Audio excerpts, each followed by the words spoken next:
All Pakistan local government workers federation Sindh के chairman हाफिज मुश्ताक कोरिजो ने कहा है कि काजी अहमद में सैनिटरी वर्कर को लॉकडाउन के दौरान फराइज अंजाम देने के लिए जाने पर पुलिस ने तशद्दुद का निशाना बनाया है, जिसकी हम पुरजोर मजम्मत करते हैं। हाफिज मुश्ताक कोरिजो ने प्रेस कॉन्फ्रेंस से खिताब करते हुए कहा कि सैनिटरी वर्कर इस माशरे का अहम हिस्सा है और वो शहर को साफ सुथरा रखकर लोगों को साफ सुथरा माहौल फराहम करता है। कोरोना जैसे वबाई अमराज से महफूज बनाने के लिए सैनिटरी वर्कर का रोल भी इंतहाई अहम है, लेकिन सैनिटरी वर्करों पर तशद्दुद किया जा रहा है, जिसकी हम मजम्मत करते हैं। मजीद उन्होंने क्या कहा, सुनिए इन्हीं की ज़बानी।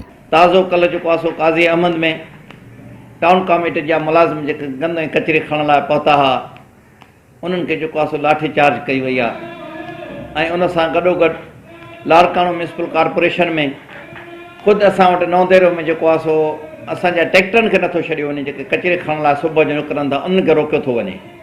लॉकडाउन आहे, असां वटि एसेंशियल सर्विस आहे, गवर्नमेंट जी इजाज़त आहे। जेकॾहिं सफ़ाई सुथराई न थींदी त इहो असरु जेको आहे आवाम ते पवंदो, इन बीमारीअ खे जेको आहे वधण जो सबबु थी सघे थो।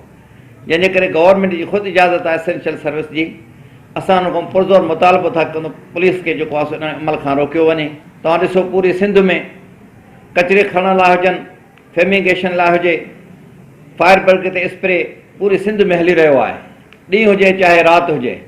इहे बल्दियात जा मुलाज़िम बग़ैर कंहिं मुराहत जे किथे किथे सैलरियूं बि कोन मिलियूं आहिनि वीचारनि खे, पोइ बि जेको आहे ॾींहुं राति पंहिंजे महिनत में लॻा पिया आहिनि, महिनत कनि था।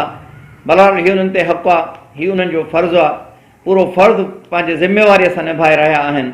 असां सां जेकॾहिं इहा ज़्यादती थींदी त इहा जेको आहे मुनासिबु न आहे, ऐं इहो नज़रअंदाज़ करण जो सिलसिलो आहे बल्दियात मुलाज़िमनि सां।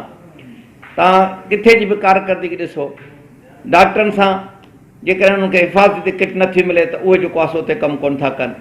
पुलिस पंहिंजे वर्दीअ में जेको आहे पंहिंजे में बीठी आहे, ऐं हीअ वाहिद मुलाज़िम आहिनि जेके बल्दियात जा, उहे कन कचिरे में जेको आहे गंद कचिरे में राति जो स्प्रे जे में हुजनि, ॾींहं जो स्प्रे में हुजनि, रोडनि ते लॻा पिया आहिनि, तव्हांखे बग़ैर किट जे नज़र ईंदा। हुननि खे का किट वग़ैरह काई बि कान्हे का बि हिफ़ाज़ती का शइ कान्हे का, पर पोइ बि उन्हनि सां रोज़ रोज़ जेको आहे ज़्यादती कई थी वञे। इनजी असां सख़्तु लफ़्ज़नि में मज़म्मत था कयूं। लिहाज़ा IG साहब खां मुतालबो था कयूं त हिननि पुलिस खे जेको आहे रोकियो वञे त बल्दियाती मुलाज़िमनि सां ज़्यादतियूं बंदि कनि। लोकल गवर्नमेंट मुलाज़िमनि सां काफ़ी सालनि खां जेको आहे हुननि सां ज़्यादतियूं हलंदियूं आयूं आहिनि। हुननि जी का बि इज़ाफ़ी मुराद त का बि कॾहिं बि कान्हे का। वेतर जेके तव्हां पूरे सिंध जो हालात ॾिसो त उते पघारूं कटे करे ॾींदियूं वञनि।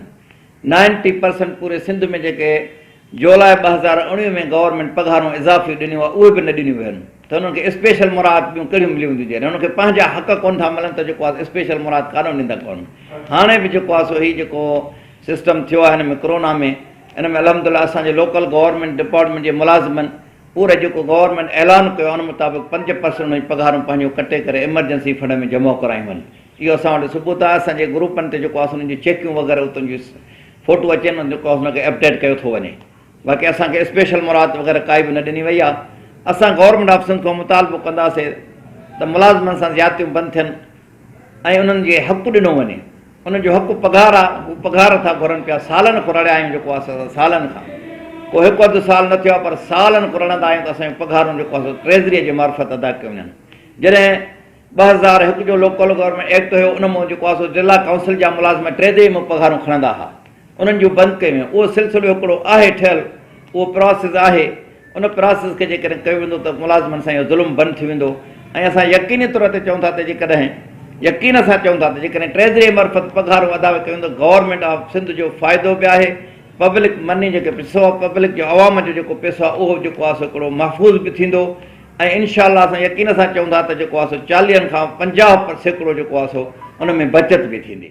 All Pakistan local government workers federation Sindh के चेयरमैन हाफिज मुश्ताक कोरिजो और दीगर ने यकीनन सिंध हुकूमत से मुतालबा किया है और फौरी तौर पर इसका नोटिस लेना चाहिए। अजीज आरिफ, KBS बल्दियाती न्यूज़, कराची।